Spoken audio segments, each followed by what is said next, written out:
तो मैं अंग्रेजी वाली साइड में रहूंगी उससे पहले कि आप मुझे कहोगे दीदी साइड हो जाओ। तो चलिए भैया करते हैं शुरुआत। आते हैं पहले प्रश्न पर। तो first question of today is this, सामने है आपकी नजरों के, निम्नलिखित में से किसे फॉर्मेटिव आकलन नहीं माना जा सकता। इसी क्वेश्चन पे कल आपका भाई आ गया था, उसने हमें भगा दिया था। तो किसे फॉर्मेटिव असेसमेंट नहीं मानते आकलन में बेटा जी?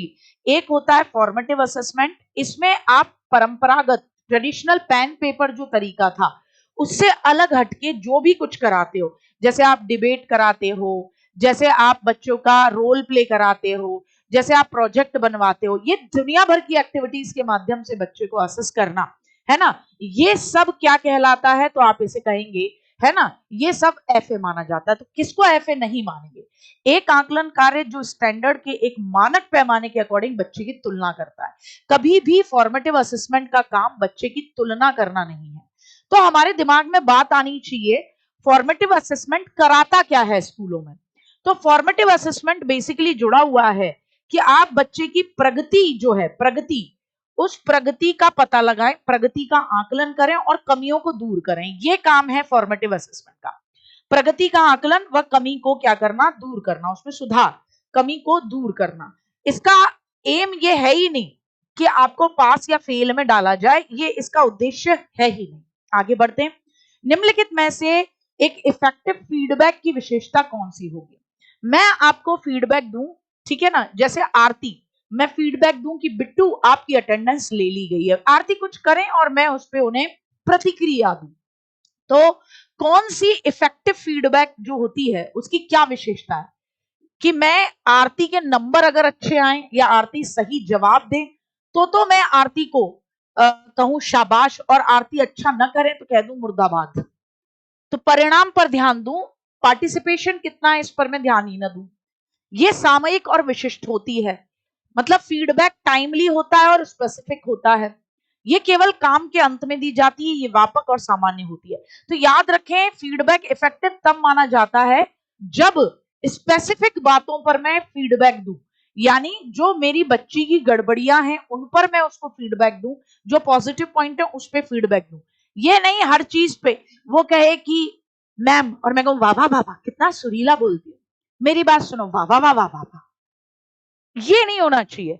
तो विशिष्ट होनी चाहिए, जो कमियां हैं उनसे रिलेट करती हुई दूं और सामयिक टाइमली दूं। ये ना कह दूं कि 4 घंटे बाद बताऊंगी तुम्हें, तुमने ये जो जवाब दिया था ये सही दिया था या गलत दिया था, है ना। अब रिया हंस रही है, तो अगर मैं ये कर दूं कि भैया 4 घंटे बाद बताऊं तो तुम्हें कोई मतलब ही नहीं होगा, तुम्हें कहोगे अरे कोई मतलब नहीं। काम के अंत में दी जाती है, व्यापक और सामान्य होती है। अब देखो, किसी बच्चे का मन डी की तरफ गया था क्या? ईमानदारी से बताओ कि दीदी 1 मिनट के लिए डी आया था, लेकिन फिर हमने बाकियों को देखा और हम बी की तरफ भाग गए। तो डी अगर किसी के मन में आता है तो याद रखें, कभी भी अगर आप फीडबैक देते हैं और वो जनरल फीडबैक है, सारे बच्चों के लिए सेम फीडबैक है, तो व्यक्तिगत विभिन्नता की बैंड बज चुकी है। और हमें क्या याद रखना है इस पूरे एग्जाम में? याद रखना है कि व्यक्तिगत विभिन्नता को सर माथे रखो। तुम सब अलग अलग भांति भांति के बालक हो। कभी देखा कि मैंने तुम्हें पहली बार में नागमणि दे दी हो तुम्हारी किसी से बतियावन पर? नहीं, रुक रुक कर पहले 1-2 बार मौके देती हूँ, फिर भगाती हूँ, बोले भाग यहां से। व्यापक नहीं होनी चाहिए, स्पेसिफिक दो ना, हर चीज पे थोड़ी ना देना है। आ जाए बेटा। हार्वर्ड गार्डनर के बहुबुद्धि के सिद्धांत के अकॉर्डिंग, गार्डनर भैया से मैंने आपकी मुलाकात करवाई थी और मैंने आपको बताया था भैया जी ने एनसीईआरटी के अकॉर्डिंग 8 तरीके की बुद्धि और ओवरऑल 9 तरीके की बुद्धि भैया जी ने बताई है यहाँ पे। तो हार्वर्ड गार्डनर भैया की मल्टीपल इंटेलिजेंस थ्योरी के अकॉर्डिंग कौन सा सेट बुद्धि और उससे सही तरीके की जो विशेषता है उससे मैच खाता है? कैन यू इमेजिन, ये क्वेश्चन, इस तरीके के क्वेश्चन हॉट टॉपिक बने हुए हैं, बहुत इंपॉर्टेंट है। तो बताएंगे मुझे, संगीतमय बुद्धि, इसमें आप परफॉर्म करते हो और रचना करते हो, बिल्कुल सही है, म्यूजिक कंपोज भी तो होता है। तो सही में मेरे को तो ये भी लग रहा है, और बाकी अभी आगे पढ़ेंगे फिर देखेंगे। आप अपने सी बता रहे हो, मेरे पे मत जाना, है ना, क्योंकि मैंने भी अपना ऐसे ही जवाब दिया है। अभी देख के स्थानिक प्राकृतिक वातावरण की सराहना कर, वो तो फिर प्राकृतिक बुद्धि हो जाएगी, फिर वो स्थानिक थोड़ी ना होगी। अगर प्राकृतिक वातावरण की सराहना तो फिर वो प्राकृतिक इंटेलिजेंस हो जाएगी, नेचुरल इंटेलिजेंस हो जाएगी। तो ये तो कट गया। इंटरपर्सनल, दूसरों को समझने और उनके साथ संबंध स्थापित करने का कौशल। तार्किक, गणितीय, नृत्य और संगीत संबंधी। तो मेरे को बताएं, नृत्य और संगीत संबंधी वो तो बॉडीली काइनेस्थेटिक होगी, यानी शारीरिक गतिक होगी, बॉडीली काइनेस्थेटिक होगी। कौन सी होगी? Bodily kinesthetic. तो बात आपकी 100% 16 आना सच है कि हम चलेंगे सी के साथ। अब जिसने बी बताया, जैसे रीमा ने कहा बी, ठीक है ना बेटा, डेटा उड़ा दिया आरती आपने, ठीक है ना, आपने डेटा उड़ा दिया है।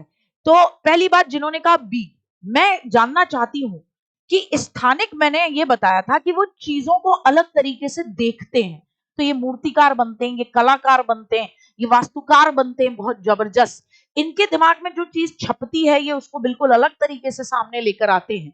संगीतमय में एक बार को प्रदर्शन और रचना कौशल हो सकता है, लेकिन अगर लिखा होता संगीत की रचना, संगीत का प्रदर्शन, तो मैं मानती, क्योंकि रचना और प्रदर्शन तो डांसर भी कर रहा है, और साथ ही साथ यहां पर एक स्थानिक बुद्धि वाला मूर्तिकार भी रचना कर रहा है, अपनी कला का प्रदर्शन करना है, ठीक है ना। तो ये वाला मामला है। सभ्यता के दायरे को पकड़ लें सभी बालक। पिंकू आनंद जी से मेरा नम्र निवेदन है।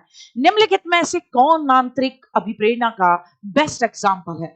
Which of the following correctly describe intrinsic motivation, यानी आंतरिक अभिप्रेरणा जो अंदर से निकले उसे सही से मैच करने की बात कौन करता है?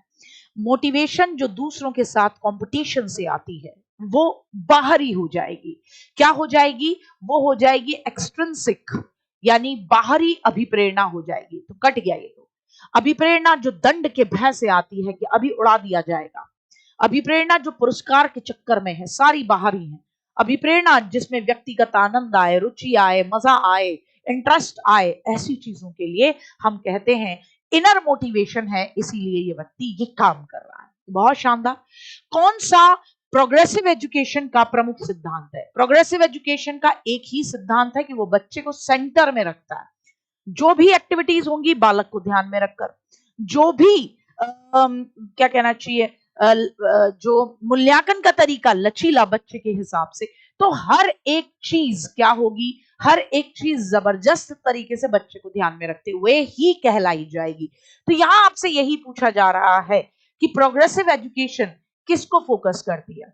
अगर क्लास पसंद आ रही है तो सभी बच्चे लाइक कर सकते हैं, मुझे भी बड़ा अच्छा लगेगा, ठीक है ना। पिंकू आनंद जी, बात न करें, बात न करें, है ना, अपनी जो आपकी भाषाई कौशल है, आपकी भाषाई बुद्धि है, उस पर थोड़ी देर के लिए प्रदर्शन न करने का कार्य करें, ये मेरा आपसे नम्र निवेदन है। तो प्रोग्रेसिव एजुकेशन का प्रमुख सिद्धांत अधिगम प्रमाणिक कार्यों पर आधारित होना चाहिए, यानी ऑथेंटिक जो आपके टास्क हैं उन पर आपकी लर्निंग होनी चाहिए। पाठ्यचर्या पहले से निर्धारित हो और सार्वभौमिक हो। अब बी जिसने भी बोला वो मिर्ची वाली गुजिया खा लेगा, जिसने भी बी बोला वो सभी मिर्ची वाली गुजिया खाएंगे। बिल्कुल आरती, यूनिवर्सल कैसे दे रहे हो? यही सवाल तो मैं इनसे पूछना चाह रही हूं कि कैसे कह सकते हो कि पाठ्यचर्या सार्वभौमिक हो, यूनिवर्सल हो। अगर आपने कह दिया पाठ्यचर्या सबके लिए सेम, तो अगेन व्यक्तिगत विभिन्नता की चाट बनाकर खा गए आप। तो यहां फिर बी कटता है आपका। मिर्ची वाली गुजिया खाओ और सीसी करो। छात्रों के लर्निंग को मापने के लिए स्टैंडर्ड परीक्षण, स्टैंडर्ड परीक्षण बिल्कुल गलत होता है। मैंने आपको बताया मानकीकृत परीक्षण, स्टैंडर्ड परीक्षण नहीं होना चाहिए। कभी भी अगर स्टेटमेंट कह रहा है स्टैंडर्ड परीक्षण कराओ, बिल्कुल बकवास। बच्चों को अपने टीचर से निष्क्रिय ज्ञान प्राप्त करना है, उड़ा दो। अब उत्तर होगा ए कि लर्निंग ऑथेंटिक टास्क पर डिपेंड करनी चाहिए। अब ए क्यों नहीं बताया? जनरली बच्चे ने ए क्यों नहीं बताया? उन्होंने ये बी की तरफ भागना क्यों सोचा? कारण बताती हूं। निष्क्रिय नेगेटिव वर्ड है, आपको पता है, दिमाग ने तुरंत कहा बच्चा इनएक्टिव कैसे हो सकता है, उड़ा दो। स्टैंडर्ड परीक्षण, दीदी ने बताया कि स्टैंडर्ड परीक्षण जहां पर भी देखो उसको उड़ा दो।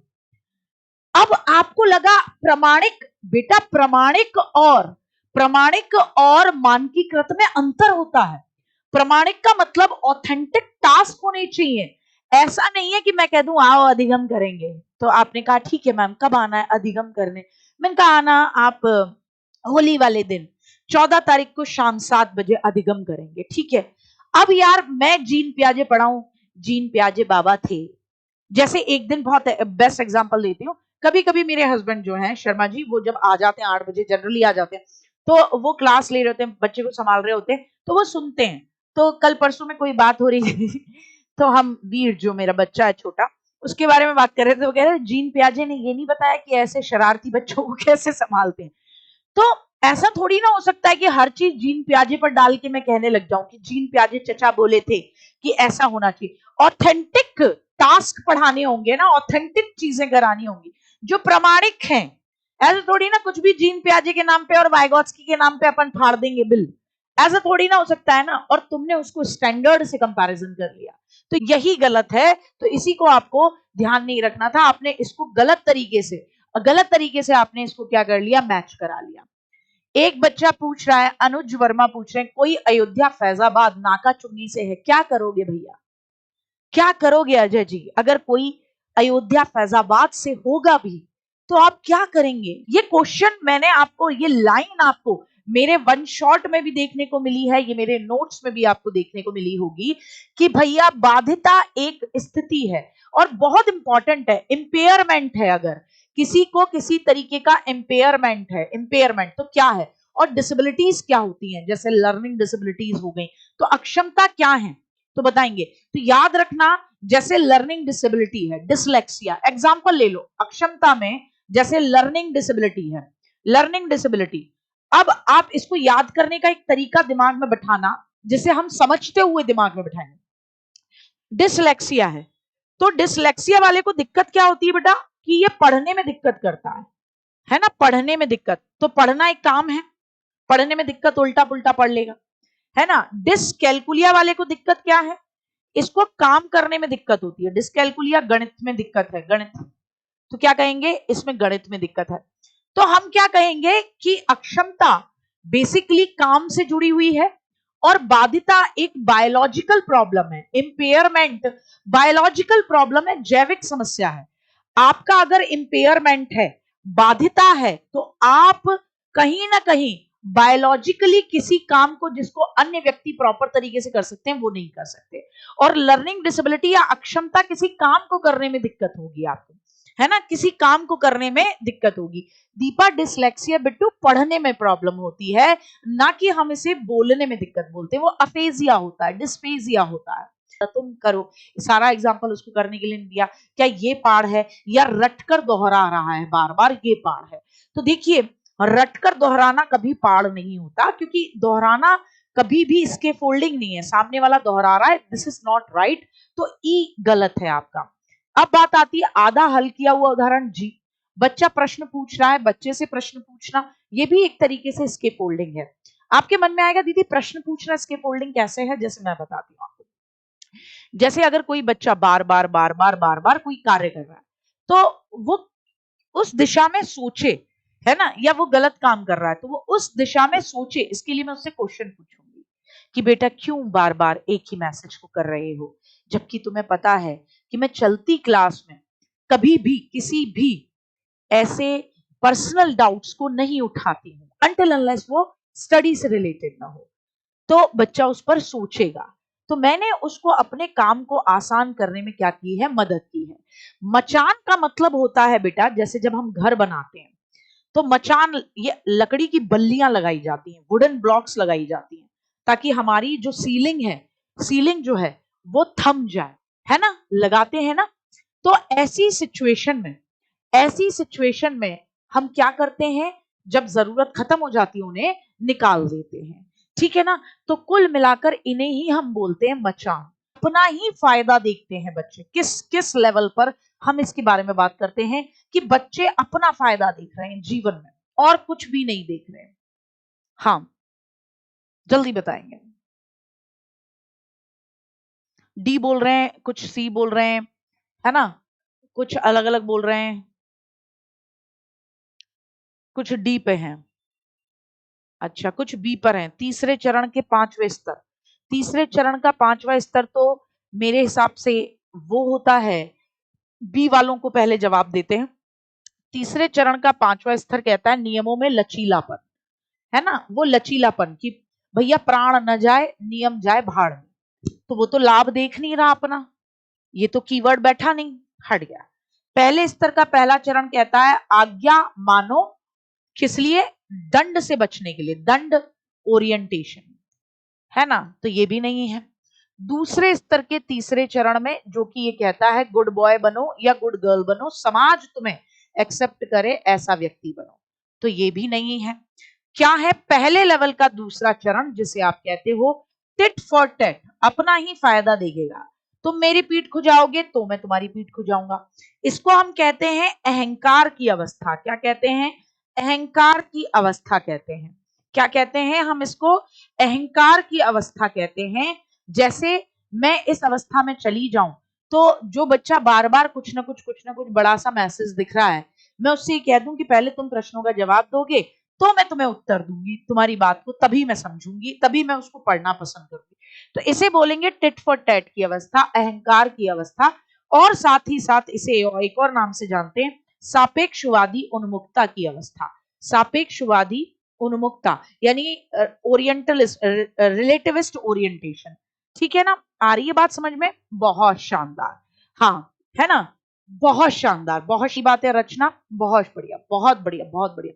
बाल विकास के कंसेप्ट में मेंटल फ्लेक्सिबिलिटी का मतलब क्या होता है, जब भी हम बात करते हैं मेंटल फ्लेक्सिबिलिटी की तो इसका मतलब क्या होता है, इसका दिमाग बाहर निकलकर और डांस कर रहा है फ्लेक्सिबल होकर, ठीक है ना, ये वाला मामला है।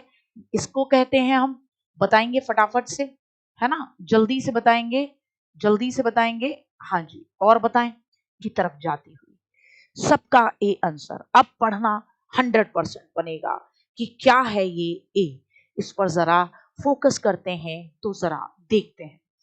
बाल्यावस्था और किशोरावस्था की पूरी अवस्था यानी चाइल्डहुड और अडोलसेंस का पूरा टाइम पीरियड संज्ञानात्मक विकास के लिए यानी मेंटल डेवलपमेंट के लिए बहुत ज्यादा सेंसिटिव है। इसे कहते हैं ब्रेन प्लास्टिसिटी, कि उस समय दिमाग हमारा इतना नमनीय होता है, साथ आपको प्रभावित करेंगे। ठीक साहब, याद रखेंगे, बिल्कुल सही बात कि ब्रेन प्लास्टिसिटी किशोरावस्था में आपको भड़काना, बाल्यावस्था में आपको फुसलाना बहुत आसान होता है। बिल्कुल, अब मीठी गुजिया खा ले तबस्सुम, सभी मीठी वाली गुजिया खाएंगे, ठीक है, आ जाओ। किसी व्यक्ति की, ये कल वाले क्वेश्चन है जो भाई के चक्कर में 30 वाले हो गए थे, जो भाई के चक्कर में नहीं कर पाए थे, अब ये नया चल रहा अपना, और इसका आप जवाब दोगे कि क्या है, जल्दी।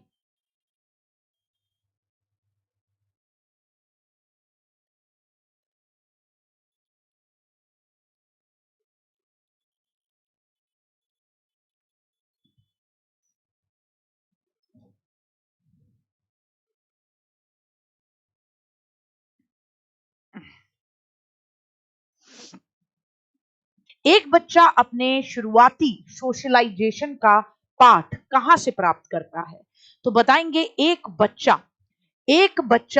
शुरुआत से, एक बच्चा शुरुआत से अपनी सामाजिकरण कि समाज में कैसे रहना है ये कहां से प्राप्त करता है, विद्यालय, मीडिया, माता पिता और अखबार, कहां से प्राप्त करता है, बिल्कुल मम्मी पापा बताते हैं कि कर दो जय, मम्मी पापा कहते हैं करो बेटा बिस्मिल्लाह, मम्मी पापा कहते हैं कर दो पूजा पत्री करके पैर छू लो, तो माता पिता। लेकिन आजकल के बच्चे मीडिया वाले हो रखे हैं, मीडिया उन्हें बताता है कि पुच्ची कैसे देनी है, तो मीडिया से समझते हैं तमाम चीजों को।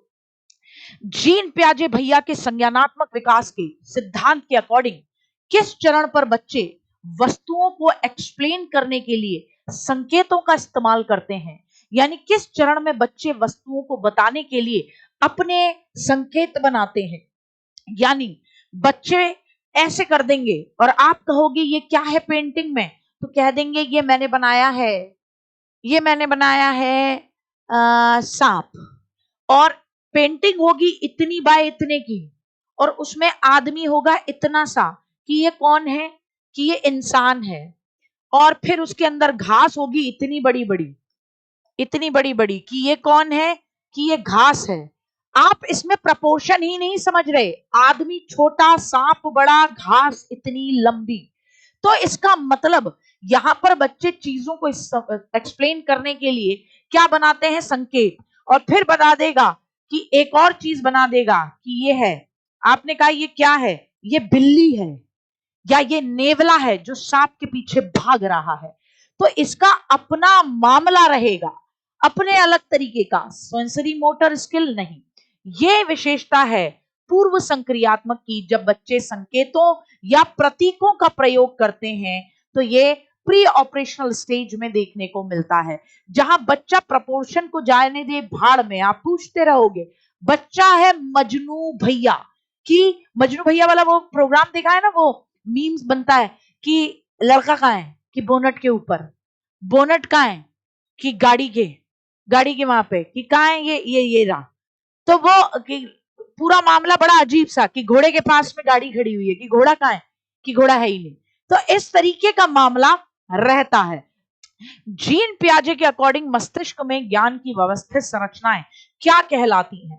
तो पियाजे भैया के अकॉर्डिंग मस्तिष्क में ज्ञान की व्यवस्थित संरचनाएं क्या कहलाती हैं? क्या कहलाती हैं ज्ञान की व्यवस्थित संरचनाएं जीन पियाजे के अकॉर्डिंग? क्या कहलाती हैं कि दिमाग में जो ज्ञान को, नॉलेज को सिस्टमैटिक तरीके से हम खाके में या स्ट्रक्चर में भर लेते हैं, तो उसे पियाजे भैया क्या कहते हैं? क्या कहते हैं? कोरमा, कीमा, उस्कीमा, स्कीमा। स्कीमा कहते हैं। क्या कहते हैं? स्कीमा कहते हैं। क्या कहते हैं? स्कीमा, कि दिमाग में इंफॉर्मेशन को जिस तरीके से बिठाया जाए वो कहलाता है स्कीमा। इसकी या उसकी मां नहीं, स्कीमा मेरे बच्चे, कोरमा या कीमा नहीं, स्कीमा। क्या? स्कीमा। ठीक है ना साहब? हाँ, इसकी उसकी मां नहीं करना। आ जाओ। जेडपीडी अधिगम में कंसेप्ट की चर्चा किसने की? किसने जेडपीडी की बात की? हाँ, किसने चैट जीपीटी की बात करी वो अलग, किसने जेडपीडी की बात की, समीपस्थ विकास के क्षेत्र की बात की? जवाब देंगे फटाफट से और बोलेंगे जिंगा लाला, जिंगा लाला। जल्दी से बताएं।